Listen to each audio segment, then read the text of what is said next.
नमस्कार, आप देख रहे हैं न्यूज़ झारखंड। सरस्वती पूजा में रुपेश पांडे की जो हत्या की गई थी उसको लेकर पीड़ित परिवार से भेंट करने पहुंचे पूर्व मुख्यमंत्री रघुवर दास। स्वर्गीय रुपेश कुमार पांडे को दिया श्रद्धांजलि। 3 दिन के अंदर पीड़ित परिवार को भाजपा देगी 5 लाख। राज्य में अराजकता का माहौल है, व्यवस्था नाम की कोई चीज़ नहीं है। रघुवर दास।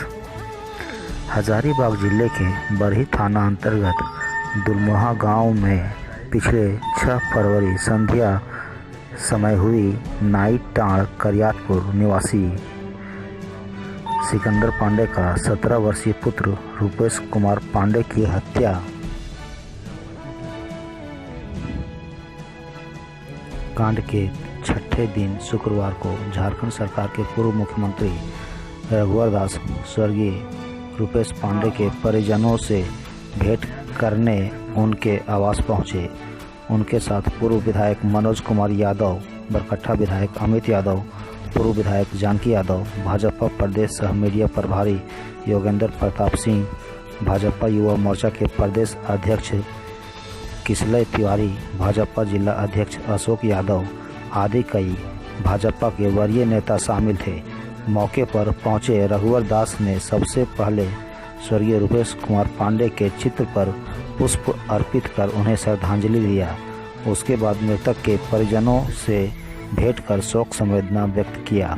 वहीं उपस्थित परिजनों एवं लोगों से घटना की जानकारी ली। वहीं शोक संवेदना व्यक्त करते हुए कहा कि रुपेश कुमार पांडे अपने माता पिता का इकलौता चिराग था जो मॉब लिंचिंग के कारण बुझ गया। वहीं उन्होंने कहा कि पीड़ित परिवार की आर्थिक स्थिति काफ़ी खराब है, इसलिए स्थानीय भाजपा के कार्यकर्ता पीड़ित परिवार को 3 दिन के अंदर 5 लाख रुपये मदद के तौर पर देंगे। उन्होंने कहा कि यह घटना तब हो रही है जब सरकार द्वारा मॉब लिंचिंग कानून बनाया गया। वहीं हेमंत सरकार को आड़े हाथ लेते हुए कहा कि यह घटना सिद्ध करता है कि राज्य में कानून व्यवस्था ध्वस्त हो चुकी है। वहीं उन्होंने कहा कि इस राज्य में अराजकता का माहौल है, व्यवस्था नाम की कोई चीज़ नहीं है, राज्य विनाश की ओर जा रही है। बरही में रुपेश कुमार पांडे की निर्मम हत्या झारखंड को शर्मसार करने वाली घटना है। इसकी जितनी भी निंदा की जाए वह कम है। जब से यह गठबंधन की सरकार बनी है तब से जिहादी मानसिकता वाले और राष्ट्र विरोधी शक्तियों का मनोबल बढ़ चुका है, जिसके परिणाम स्वरूप सरकार के 26 महीने के कार्यकाल में करीब 10 घटनाएं घट चुकी है। रघुवर दास ने कहा कि झारखंड में हमारी सरकार के दौरान तबरेज आलम की हत्या हुई थी, उसे मॉब लिंचिंग बताकर कांग्रेस ने मामले को काफ़ी उछाला था। यहाँ तक कि सोनिया गांधी और राहुल गांधी ने भी अपने मामले को उछालकर झारखंड को बदनाम करने का काम किया था। लेकिन आज बरही में अल्पसंख्यक समाज का एक युवक की हत्या हो गई है। इस पर कांग्रेस, झामुमो आदि के लोग चुप्पी साधे बैठे हुए हैं। वहीं व्यंग कसते हुए कहा कि आज राहुल गांधी का ट्वीट कहाँ गया। यह सभी चुप हैं क्योंकि यह बहुसंख्यक समाज का मामला है। अगर अल्पसंख्यक समाज का होता तो ये लोग मॉब लिंचिंग कहते। वहीं बहुसंख्यक समाज के लोगों को की हत्या होती है तो चुप्पी साध लेते हैं।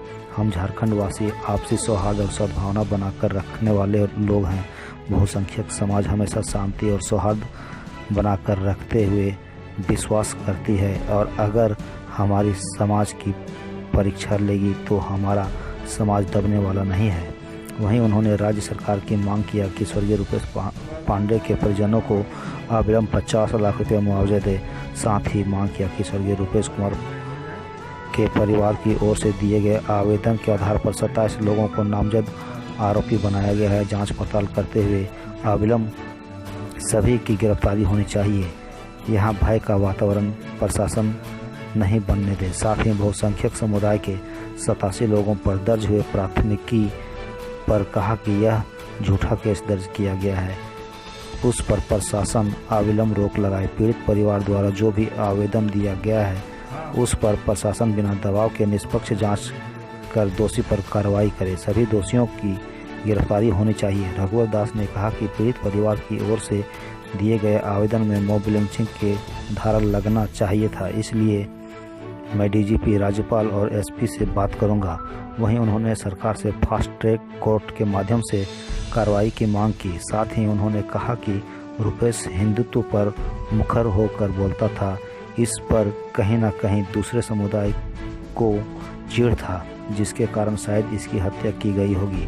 उन्होंने कहा कि हम राजनीति नहीं करते, सरकार से सिर्फ यह चाहते हैं कि रूपेश कुमार के हत्यारों को अविलंब गिरफ्तारी की जाए, यह सरकार का कर्तव्य भी है। मौके पर भाजपा जिला उपाध्यक्ष रमेश ठाकुर, ओबीसी प्रमंडलीय प्रभारी किशुन यादव, बड़ी विधानसभा सांसद प्रतिनिधि अर्जुन साहू, सद्भावना विकास मंच के अध्यक्ष राज सिंह चौहान, प्रदेश कार्य समिति सदस्य मोतीलाल चौधरी, गणेश यादव, भगवान केसरी आदि कई लोग उपस्थित थे। के साथ साथ में इस देश के राजनीतिक पार्टी जो मोमबत्ती लेकर कहीं कोई अल्पसंख्यक समाज के कोई घटना होती है तो वो मॉब लिंचिंग होता है। आपको याद होगा हमारी सरकार थी, तरजेज अंसारी की हत्या हुई थी, उसको मॉब लिंचिंग दिखाकर कांग्रेस पार्टी सोनिया गांधी से लेकर राहुल गांधी और देश के तमाम लोग, देश के मीडिया लोग किस तरह झारखंड को बदनाम करने का काम किया। लेकिन आज एक बहुसंख्यक समाज का नौजवान की आज हत्या होती है, मॉब लिंचिंग होती है, तो न कांग्रेस पार्टी, न झारखंड मुक्ति मोर्चा या जो मानवाधिकार लोग, आज जो भारत माता के टुकड़े गैंग वाले लोग आज सारे चुप। आज कहाँ गया ट्वीट राहुल गांधी जी का? क्यों कांग्रेस, झारखंड मुक्ति मोर्चे के लोग या अन्य सामाजिक संगठन के लोग आज चुप क्यों है? क्योंकि ये बहुसंख्यक समाज का नौजवान है। तो मॉब लिंचिंग की परिभाषा क्या है? जब अगर कोई अल्पसंख्यक समाज का मॉब लिंचिंग होगा तब किसी की हत्या होगी तो मॉब लिंचिंग होगी, लेकिन कोई बहुसंख्यक समाज का अगर होता तो मॉब लिंचिंग नहीं होती। तो ये मापदंड सरकार को नहीं करनी चाहिए और केस को मॉब लिंचिंग होनी चाहिए, क्योंकि कुछ लोगों ने ही बुलाकर इसकी मॉब लिंचिंग करके हत्या की। मैं प्रशासन से मांग करता हूं, क्योंकि हम लोग झारखंड के झारखंड वासी आपसी सौहार्द, सद्भावना बनाकर रखने वाला समाज है। बहुसंख्यक समाज हमेशा से शांति, सद्भाव और सौहार्द बनाकर चलने वाला समाज है। लेकिन अगर हमारी समाज की अगर परीक्षा लेगी सरकार, शासन, तो हमारा समाज दबने वाला नहीं है। भारतीय जनता पार्टी समाज के साथ कदम से कदम आगे बढ़ाकर चलने वाली है। सर, पीड़ित परिवार की तरफ से आरोप है कि प्रशासन जो है वो, साथ ही साथ जैसे उसकी मां ने बताया कि उसके पास, क्योंकि वो सखी मंडल में महिलाओं का ग्रुप बनाकर इसी तरह अपनी जीवन यापन कर रही थी, तो 4-5 लाख उसकी कर्ज है। तो यहाँ जिला भारतीय जनता पार्टी के सभी कार्यकर्ता या विधायक, एक्स विधायक सभी मिलकर 5 लाख रुपये 3 दिन के अंदर इनके परिवार को दी जाएगी। पार्टी की तरफ से, भारतीय जनता पार्टी को। और सरकार से मांग करते हैं कि इसके परिवार को 50 लाख दें और साथ ही सरकारी नौकरी भी दें। सर, ये आरोप लग रहा है पीड़ित परिवार की तरफ से, कहा जा रहा है कि प्रशासन ने 87 लोगों को, हम लोगों को नामजद बना दिया, उल्टा केस कर दिया है। नहीं, देखिए, कोई भी एफआईआर किसी के बारे दे सकता है। ये प्रशासन की जिम्मेदारी है कि निष्पक्ष ढंग के, बिना किसी दबाव पे, चाहे इधर का एफआईआर हो चाहे उधर का एफआईआर हो, निष्पक्ष जांच करके जो दोषी है उनको गिरफ्तार करे। निर्दोष कोई भी केस में फंसे नहीं, इसका ध्यान सबको, शासन को रखने की। पिछले महीने हेमंत सोरेन की सरकार ने मॉब लिंचिंग का कानून लाया है, लेकिन अभी तक इस पे रजिस्टर्ड मॉब लिंचिंग का केस नहीं हुआ। आप अभी बता रहे हैं मॉब लिंचिंग का ये मामला है, लेकिन केस नहीं हो पाया। मामला जब दर्ज हुआ उसमें मॉब लिंचिंग नहीं, ये मैं बात करूंगा एसपी से, क्योंकि जो मॉब लिंचिंग का एक्ट है उस कानून में है, अगर 2-4 लोग बुला के अगर उसको हत्या होता है तो मॉब लिंचिंग का, तो पूरी तरह से मामला जो जानकारी उसकी मां के द्वारा हुई, और जैसे मैंने जिस दुकान में वो नौजवान काम करता था उससे जानकारी प्राप्त हुई कि सरस्वती पूजा का जुलूस अलग है, इससे सरस्वती पूजा से ना जोड़ा गया। सरस्वती पूजा का दिन जरूर था, लेकिन इससे सरस्वती पूजा के विसर्जन जुलूस से ना जोड़ा, उससे कोई संबंध नहीं है।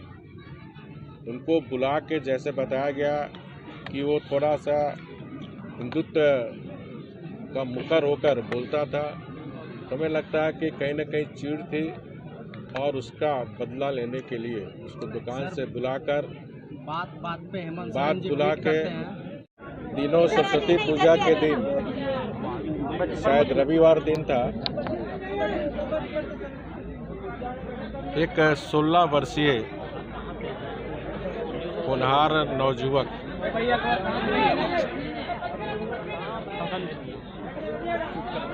जो गरीबी की जिंदगी जीते हुए अपने परिवार का पालन पोषण के साथ साथ पढ़ाई करते हुए एक दुकान में कर्मचारी थे,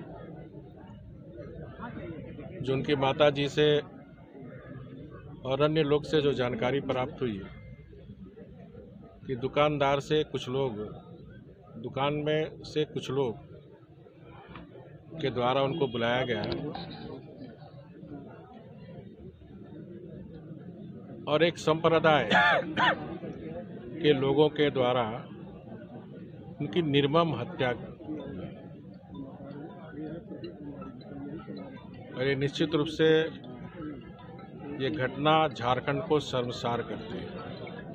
इस घटना की जितनी भी निंदा की जाए वो कम हो। और जब से ये गठबंधन की सरकार बनी है, तब से ये जो जिहादी मानसिकता है, ये जो राष्ट्र विरोधी शक्तियां, इसका मनोबल इस सरकार में बढ़ी है और जिसके परिणाम स्वरूप इस सरकार को 26 महीने होने जा रहे हैं। ये 10वीं घटना जहां बहुसंख्यक समाज के एक नौजवान, एक उगता हुआ सूरज, उस माता पिता के जो चिराग था, मॉब लिंचिंग के माध्यम से उस चिराग को छीन लिया गया। इसी तरह कुछ दिन पहले सिमडेगा में भी इसी तरह राष्ट्र विरोधी शक्तियों के द्वारा वहाँ भी मॉब लिंचिंग, और ये घटना तब हो रही है जब इस सरकार के द्वारा मॉब लिंचिंग कानून बना देने के बाद ये 10वीं घटना, और ये घटना सिद्ध करता है कि इस राज्य में कानून व्यवस्था ध्वस्त है, इस राज्य में अराजकता है, इस राज्य में व्यवस्था नाम की कोई चीज नहीं, और ये राज्य विनाश की ओर जा रहा है।